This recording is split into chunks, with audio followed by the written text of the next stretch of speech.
সতর্কবাণী সতর্কবাণী সতর্কবাণী বিশেষ একটি সতর্কবাণী। ঈদের পরে চান্দাইকোনা হাটে বিশেষ একটি সতর্কবাণী নিয়ে আমার এই ভিডিওটি ধারণ হয়েছে। চান্দাইকোনা হাটে এসে একই দেখলাম, সেটাই আপনাদের মাঝে আজকে শেয়ার করব ইনশাআল্লাহ। যারাই চান্দাইকোনা হাটে আছে তারা আপাতত আপনাদের টাকা পয়সা সব সময় সাবধানে রাখবেন। চান্দাইকোনা হাটে পর্যাপ্ত পরিমাণে আপনার লোক থাকা সত্ত্বেও কিভাবে চুরি হচ্ছে, ছিনতাই হচ্ছে তা বলে বোঝাতে যাবে না। অনেকজন চট্টগ্রাম থেকে আসছে, অনেকজন খুলনা, বরিশাল, বাগেরহাট অনেক জায়গা থেকে আসছে, জয়পুরহাট থেকেও আসছে।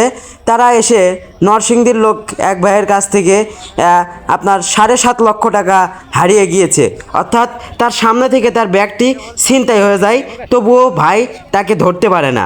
তাই যারা চান্দাইকোনা হাটে এসে বড় গরু নিতে চান আর ছোটো গরু নিতে চান, 2 টাকা আনুন আর 5 টাকা আনুন, সবাই সাবধানে রাখবেন। চান্দাইকোনা হাটে এ পরিমাণ ছিনতাই হচ্ছে, এখানে হাট কর্তৃপক্ষ চেষ্টা করেও পাচ্ছে না। আসলে হাট কর্তৃপক্ষের এখানে কোনো দোষ নেই, তারা অনেক চেষ্টা করছে, তারপরেও কোদ দিয়ে হচ্ছে। এদেরকে অনেক বাইরপিট করে, তাও এনারা চুরি করতেই চলে, ছিনতাই করেই। তাই যারা যেমন 7টা 8টা গরু কিনতে যাচ্ছেন তারা টাকাগুলো সামনে রাখবেন এবং সবসময় সাবধানে রাখবেন, অথবা ব্যাংকের মাধ্যমে ব্যাপারীর সঙ্গে টাকা লেনদেন করবেন, তাহলে কিন্তু কোনো সমস্যা হতে পারে না। যেহেতু হাটে ছিনতাই হচ্ছে বেশি, চোরের ভিতরে এই হাটে, যেহেতু এই হাটটা উত্তরবঙ্গের বৃহৎ একটি হাট, এই হাটে লোকজন দূর দূর থেকে আসে, অনেক ভিড় এই হাটে প্রতি শনিবার এবং মঙ্গলবার।